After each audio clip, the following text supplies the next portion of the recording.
Good to have you here this morning with us. Whether you're brand new or been here for many, many times. Real quick, before I get started, let me remind you, in July, we started a brand new series called Road Trip. All right, I know it's really early to talk about this, but we want you to send us your videos and your photos from the trips that you take this summer. So for some of you, that means you're moving, all right? Send us those moving trips. We don't know how hard it was for you, okay?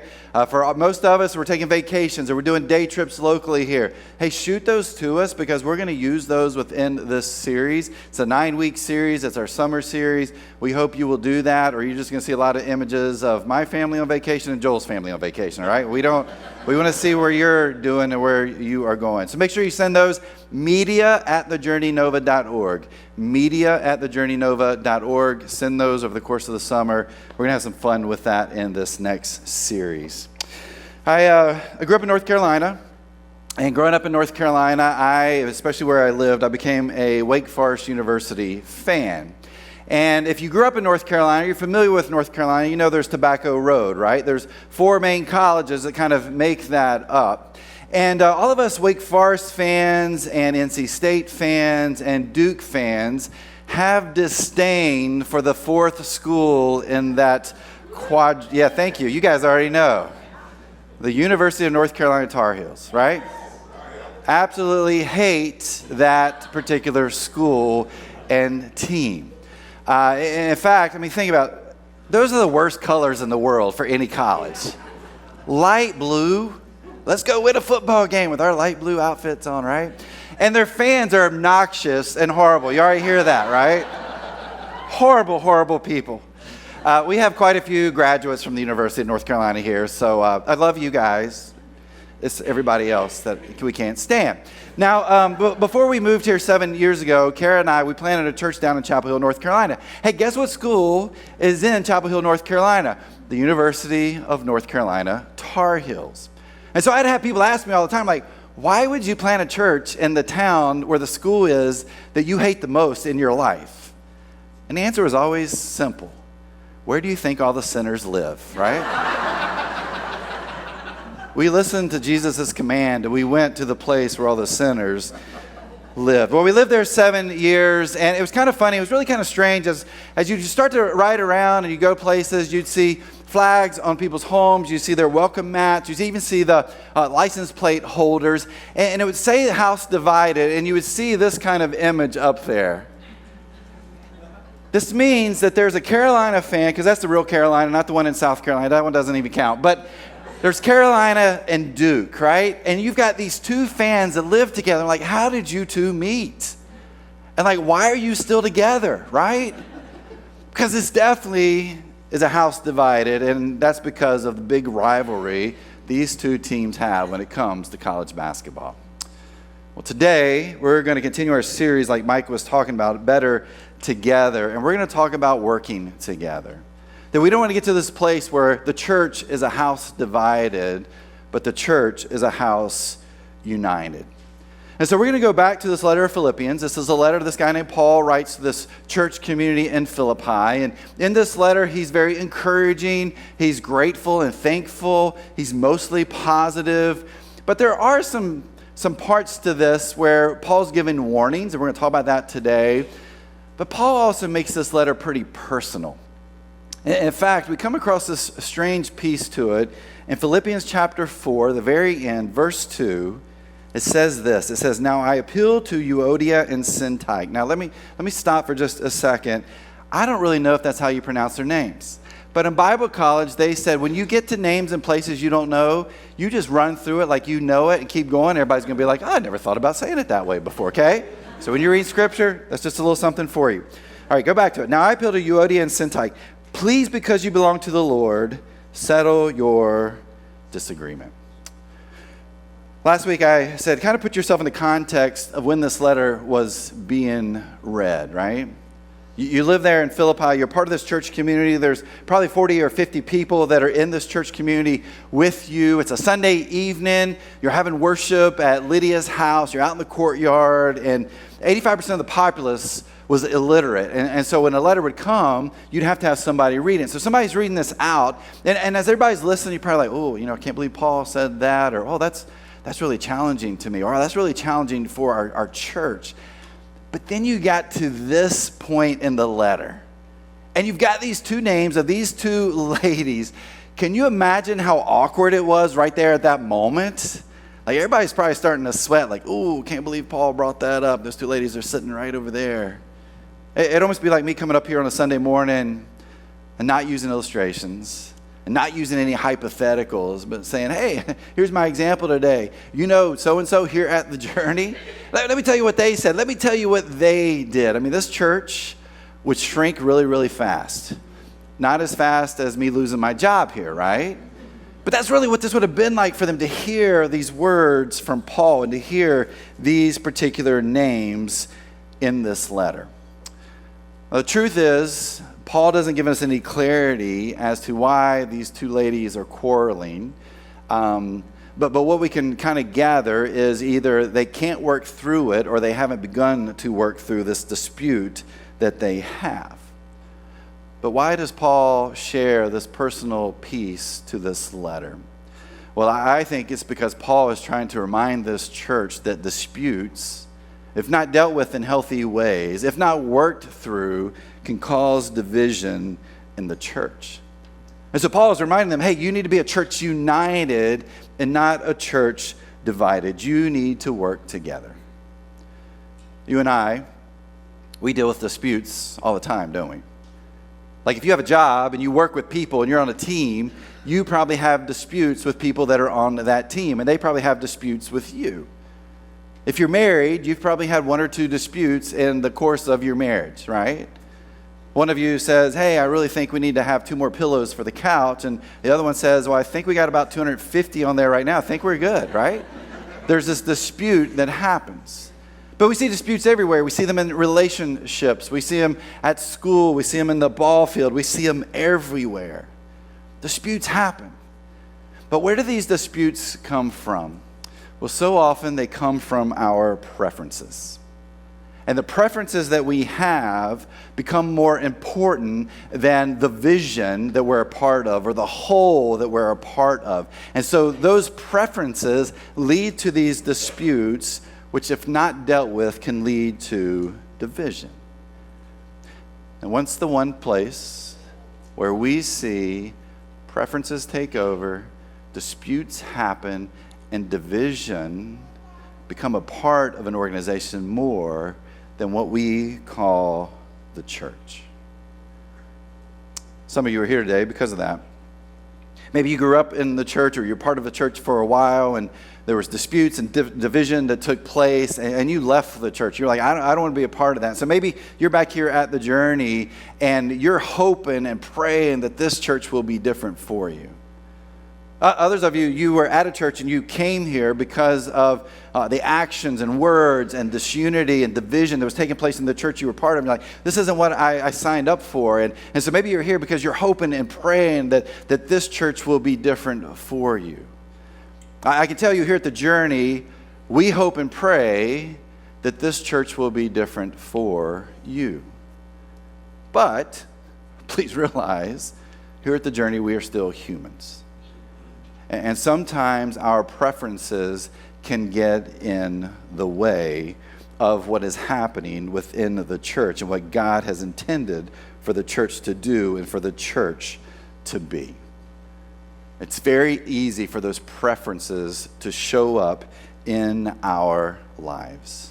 And when they do, we can miss out what's most important. And that's what Paul is trying to get to here. Paul is talking about there's something so much more important than the disagreement these two ladies are having. There's something so much more important than the preferences that we have. And what is that? To live out the mission of Jesus here on this earth. And so some of what Paul writes here is actually a warning. A warning that if you're not careful, this could be a house divided. And so how do we make sure that we are heading in the same direction? Well, if we go back to earlier in Philippians, in chapter 2, verses 1 through 4, Paul actually shares some really great insights of how to get beyond these preferences that we may have, how to move beyond these disputes that maybe we feel, and of course, to be a house united and a house divided. Now, last week, as we were reading, we read chapter 1, verses 27 through 30. And I told you last week, I said that really is Paul's thesis for all of Philippians, right? Paul's like, here's the whole main idea of all of Philippians. And like I said last week, those verses were actually one long, drawn out, really complex sentence. Like there was no punctuation in it. And part of that, I said, well, he does this because he's trying to make a point, right? He's trying to say, this is really important, and you need to understand this. You need to make sure that you're putting this to heart. Well, what we're going to read today, Philippians chapter 2, 1 through 4, is actually the same thing. It's one really long, drawn-out, complex sentence. Now, why does Paul keep doing this? Well, I'm going to give you another reason. And another reason is that in those days, papyrus was what you wrote letters on, and it was very expensive.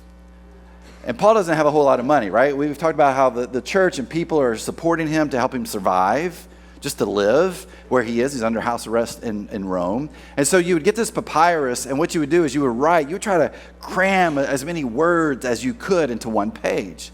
And so oftentimes that meant you would leave out punctuation. And not only that, but you wouldn't leave any spaces between the words. Now, can you imagine trying to read that and decipher that if you're the person reading this letter out loud? Well, that's part of this. But I also believe Paul's doing the same thing here that he did in chapter 1. That he's trying to make a point. He's trying to say, hey, what I am telling you right here is so important. I want you to focus on what I am saying here, especially when it comes about working together. Well, what does Paul say? Philippians 2, starting with verse 1.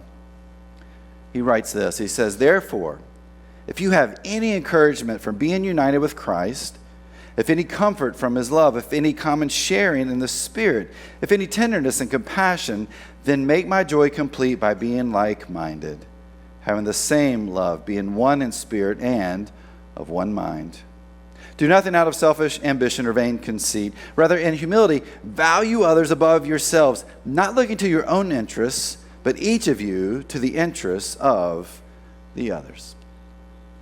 Go back to the very first line there. Paul writes and starts with the word therefore. He says, therefore, if you have any encouragement from being united with Christ, if any comfort from his love, if any common sharing in the Spirit, if any tenderness and compassion. This part of Paul's writing here actually does two things. The first thing it does is it points back to Philippians chapter 1, verses 27 through 30. And if you were here last week, we said really the main point of everything he writes there is really the first line of that passage, live as citizens of the gospel of the King. And so for Paul, everything hinges on that one truth. He's like, if you follow Jesus, if you live a life for Jesus, this is what it looks like for you to live your life on a daily basis. And he says, we do this together no matter what's happening around us, no matter what's coming our way. And so to connect back to that, Paul really brings up this therefore statement, and he shares this reminder of why this is also important. He talks about encouragement. That word used there is a word that was used to describe a teacher encouraging a student. Hey, you need to be encouraged because of your connection to each other, because of your connection to Christ. Then he uses the word love. That's the word unconditional love. And he's like, you've experienced this through Christ, through Jesus dying for you. And then there's the phrase common sharing. The word that's used there is the word we talked about in the very first week of the series. We call it fellowship, but it's the Greek word koinonia, which means it's our relationships. And in our relationships, we're on mission together, that we do this together. And then lastly, there's tenderness and compassion. Sympathy, empathy would work well here, but are we caring for others no matter what?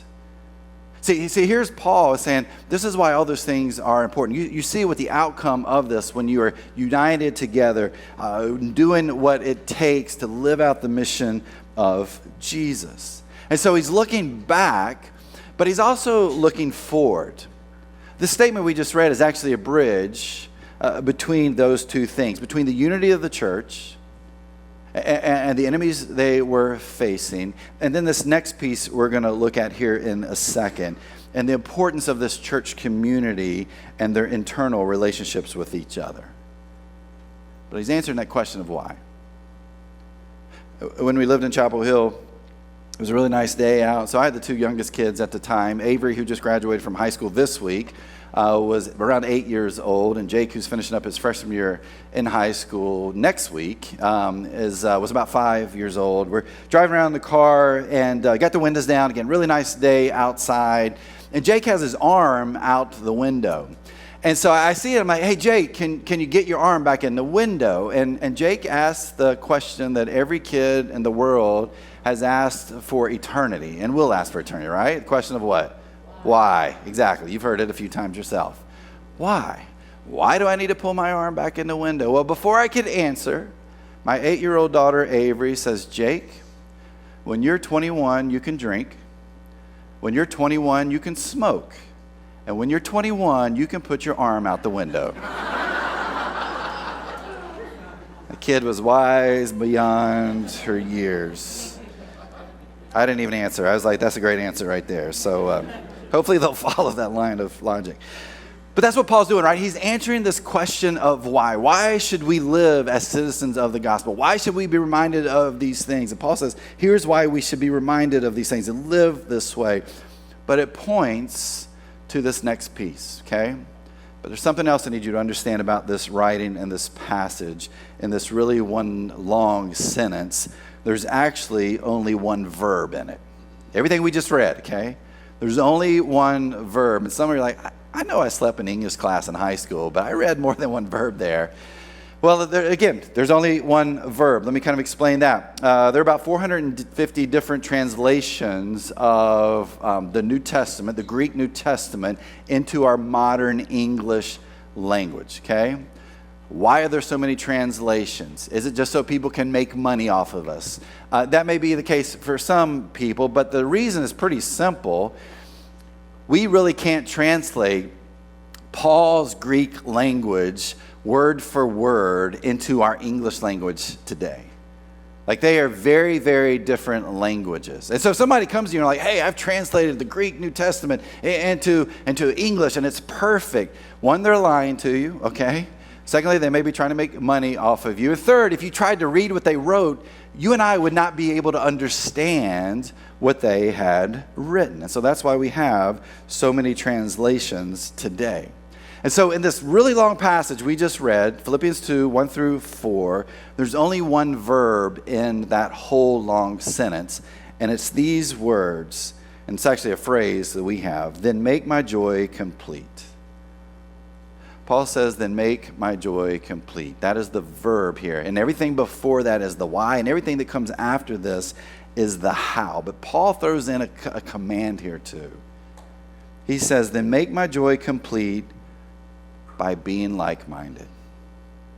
By being like-minded. That's his command. Be like-minded. Be on the same page. Stay focused on the same thing. Many of you here are leaders, and if you lead people, you know this is probably one of the hardest things to do, isn't it?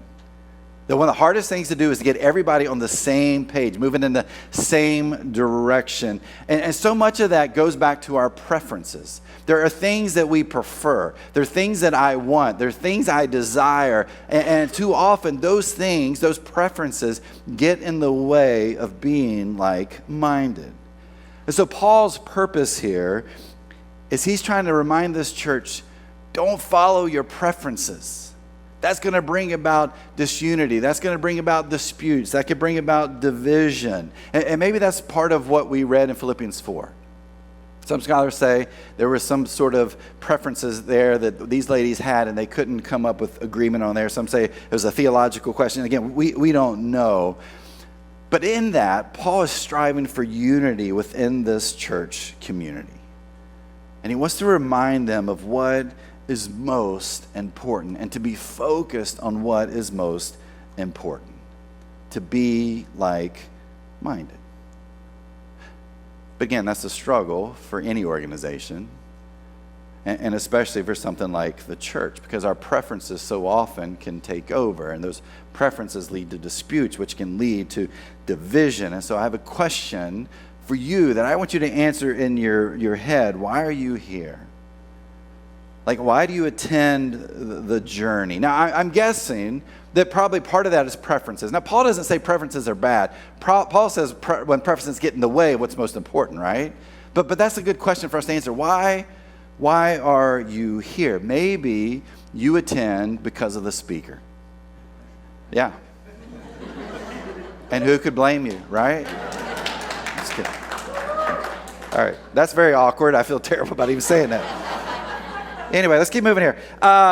But it could be. Maybe you're here because of the speaker. Maybe you're here because of the worship pastor. Maybe you're here because of the demographics that we reach. Maybe you're here because of the music style or the preaching style or our involvement in the community or the material our kids' classes use. And let me tell you this, if that is most important to you, it's only a matter of time before all that falls apart. And you get to this place where your preferences take over and you decide, well, this isn't the place for me. But let me ask you this. What happens when the speaker is gone or the music style changes or the community group that we are focusing on and trying to help meet the needs of in our community is not a group that you care for? What happens in those moments? What are you left with? You're just left with your preferences. That's it. And you know what? When we focus on that and not the mission that we're on together, when we can't put those aside, we get upset, we get angry, we start to cause problems, we bring about disputes. And again, as many of us have seen in our own experiences in church, that can bring about division. And then that church is never the same.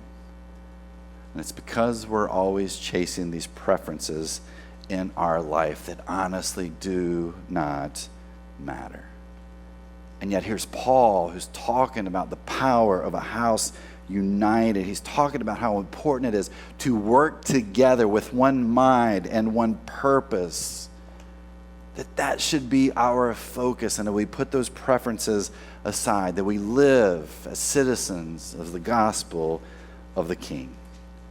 But how can we make sure that we are doing that? How can we make sure we're unified in this mission? How can we make sure that we don't become a house divided? Well, look at what Paul says in here. He says, do nothing out of selfish ambition. Scholars believe the only other place this term, selfish ambition, is used in ancient writings is actually in Aristotle's Politics. And in Politics, Aristotle writes about how the main cause of social unrest and war and even the downfall of leaders in government was selfish ambition. But then we struggle with this, don't we? I struggle with this. I have to ask myself, where is my heart in this? Why do I do what I do? Because in the church, this can look like people who are hungry for power, or people looking to be the center of attention, or people looking to be up on stage with a mic, blinding lights, sweating, right? This could be it. And again, I ask myself that question a lot. Why do I do what I do? Because here's Paul says, you cannot have selfish ambition within the church because it'll bring about a house divided. He continues on here. He says, do nothing out of selfish ambition or vain conceit. When you ask people how they're doing, there's two answers you usually get, right? Fine and wow, I'm really busy. So what if you ask somebody sometime, you're like, hey, how are you doing? They're like, I'm good. And you know what? I'm not really busy at all. I mean, I have a minimum wage job. I work from 9 to 5. I come home, I play Call of Duty till 8, and then at 8 o'clock I stop and I watch Manifest episodes on Netflix. I'm good. My life's not busy at all. Now, what would you and I think about that person? We would think they're crazy, right? And we would even question their existence in our society. Like, why are you here? Are you even a good member of society if you're not busy? Well, see, for us in our culture, we equate busyness with importance. The busier I am, the more important I am. So we do everything we can to be busy to say, look at me and how important I am. But guess what happens in the church when you think you're more important than others? It causes problems. It brings about disputes. It brings about disunity, which can lead to a house divided. And what can some of these issues be? What are these important things for us? It's our preferences. It's our agenda that we may have. And so this vain conceit that Paul writes about can take over, and we can think that we're more important than the whole. That's why for me, my life verse is Galatians 6:3, where Paul says, you are not that important. Like, that's what I live by. It's a reminder to me that I am not that important, and maybe that's a verse that you and I all should live by together. But Paul's like, hey, dude, don't have vain conceit in your life. It's going to mess up the church. Then he continues. He says, rather in humility, value others above yourselves. Paul writes about humility a whole lot in his letters, and some scholars actually believe that Paul's use of the word humility in his writings are the first ones that we have in ancient literature. And the reason's pretty simple, because in the ancient world, humility was not a virtue. Humility wasn't something that you were to look up to. Humility was something that was frowned upon. Now, who was expected to be humble? Slaves. Which is kind of interesting, because you go back to the very first part of Philippians, and we talked about this a couple of weeks ago. Paul introduces himself like, hey, Paul and Timothy, what's he say? Slaves of Jesus, right? He's saying we are working hard to be humble. So Paul really may have been one of the first people to write about the importance of humility, and Paul talks about it a lot. But if we want to talk about humility, then let's talk about its opposite. Let's talk about pride. I've heard it put this way, that pride is a mirror. What do you do with a mirror?